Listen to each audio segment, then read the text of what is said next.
अस्सलाम वालेकुम। Minus news के साथ फौजिया कुलसूम राना। और अगर आपको मेरा बैकग्राउंड नजर आ रहा है तो ये ब्लू एरिया है।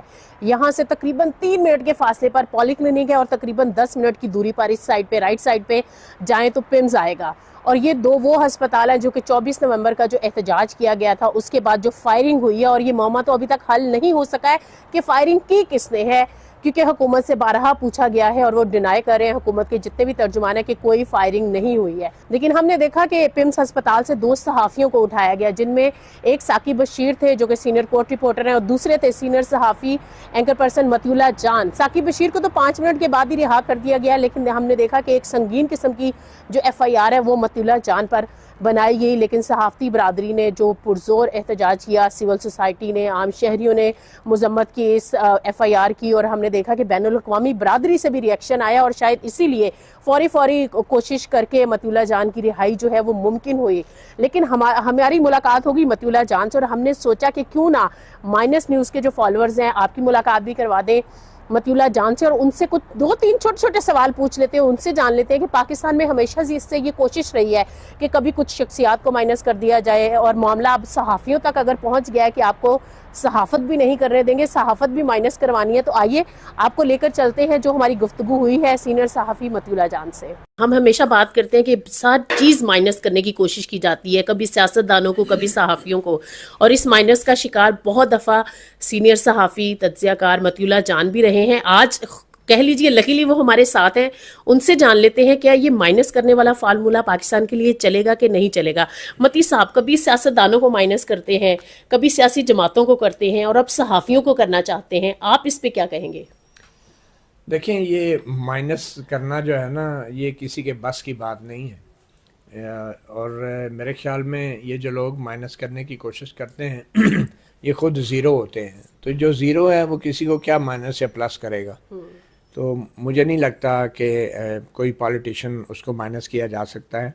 कुछ पॉलिटिशियन ऐसे ज़रूर हैं जो पहले माइनस किए जाते हैं और फिर ख़ुद ही बड़ी खुशी से ज़ीरो हो जाते हैं, क्योंकि वो माइनस करने वालों के साथ जब मल्टीप्लाई होते हैं ना, तो वो zero multiply by zero is equal to zero हो जाते हैं। तो मेरे ख्याल में तो ये माइनस करने का काम सिर्फ़ और सिर्फ आवाम का है, इलेक्शन में है, वोट देकर या ना देकर है। ये किसी के पास अख्तियार नहीं है किसी को माइनस करने का। और वैसे भी अगर किसी को वाकई माइनस होना है तो वो माइनस करने वाली और प्लस करने वाली ज़ात तो सिर्फ अल्लाह की है, कोई इंसान ये नहीं कर सकता। बिलाशुबा आपने सही कहा। एक और चीज़ पूछूंगी, आज़ादी सहाफ़त पे या आज़ादी राय पे ही कह लीजिए, बहुत कदगने हैं। सोशल मीडिया भी आपको पता है कॉम्प्रोमाइज्ड है, इवन के VPN भी रजिस्टर्ड करवाएं, कभी तो उसको गैर शरई करार देकर लोगों को कंफ्यूज करने की कोशिश की जाती है। आप क्या कहेंगे, क्या सोशल मीडिया माइनस कर देना, राइट ऑफ वोट माइनस कर देना, और या फिर जमहूरियत को ही माइनस कर देना पाकिस्तान के मसाइल का हल है ये? नहीं, देखें, पाकिस्तान का सबसे बड़ा मसला जो है वो इस्टेब्लिशमेंट है, और इस वक्त ज़रूरत है कि हम इस्टेब्लिशमेंट को अपनी सियासत से माइनस करें। और ये वाहिद माइनस है जो एक बहुत बड़ा प्लस होगा हमारे मुल्क के लिए, हमारे जमहूरियत और हमारे आइन के लिए। तो ये जो कुछ भी कदगरें मीडिया पे लग रही हैं या ये जो पाबंदियां लग रही हैं, ये मीडिया पे नहीं है, ये बेसिकली 25 करोड़ आवाम का गला घोंटा जा रहा है। उनकी आंखों पे पट्टी बांधी जा रही है, उनके सरों पे गलाफ चढ़ाए जा रहे हैं, उनके हाथों को हथकड़ियाँ लगाई जा रही हैं। ये मीडिया का मसला नहीं है। पूरी दुनिया में मीडिया पे पाबंदियों का मतलब मीडिया पे नहीं होता, वो अवाम, शहरियों और इंसानों पर पाबंदियों का है। और जो आज़ादी राय है वो पूरी दुनिया के आइन में वो बुनियादी इंसानी हकूक़ का एक बादशाह होता है, किंग ऑफ ऑल राइट्स होता है, जो फ्रीडम ऑफ एक्सप्रेशन है।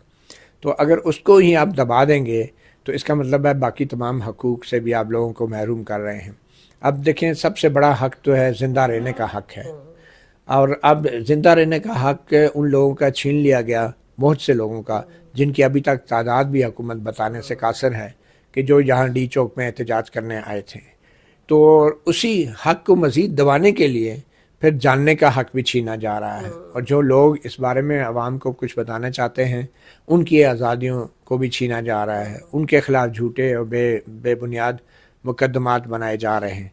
मगर कब तक ये सब चलेगा, मुझे नहीं लगता। अपनी फाइंडिंग्स शेयर करेंगे, क्योंकि आप बहुत बारीकबीनी से इस सारे अमल को कह लिए मुशाहिदा भी कर रहे थे, आपने काफ़ी स्टोरीज की इस पे, तो आपका क्या मुशाहिदा है जो हलाकतें हुई हैं या जो लोग, जिन लोगों पर अभी मुकदमात बनाए जा रहे हैं, रफली क्या तादाद हो सकती है?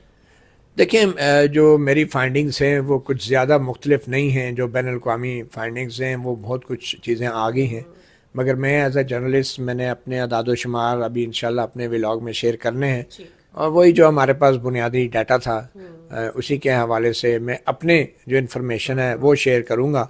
और मैं जनरल बात तो नहीं करूँगा, ज़ाहिर बात है जो चीज़ अगर मेरे पास अदाद शुमार जो हैं मैं सिर्फ उन्हीं की बात करूँगा। तो मैं मुबालगा आराई पे यकीन नहीं रखता, और ना ही मैं किसी खबर और सच और हकीकत को दबाने पे यकीन रखता हूँ। मैं सिर्फ वो बात करूँगा कि जो रिकॉर्ड से साबित होती है और रिकॉर्ड से साबित होगी। जी, बहुत शुक्रिया मतियुल्लाह जान साहब, आपने हमें अपना कीमती वक्त दिया, और जिस तरह उन्होंने कहा ना कि मैं कोई क्यासराई नहीं करूंगा, फैक्चुअल बात करूंगा, तो फैक्चुअल बात के लिए आपने देखना है मतियुल्लाह का जो कमिंग आने वाला वीलॉग होगा उसमें वो बहुत सारी मालूमात दे रहे होंगे।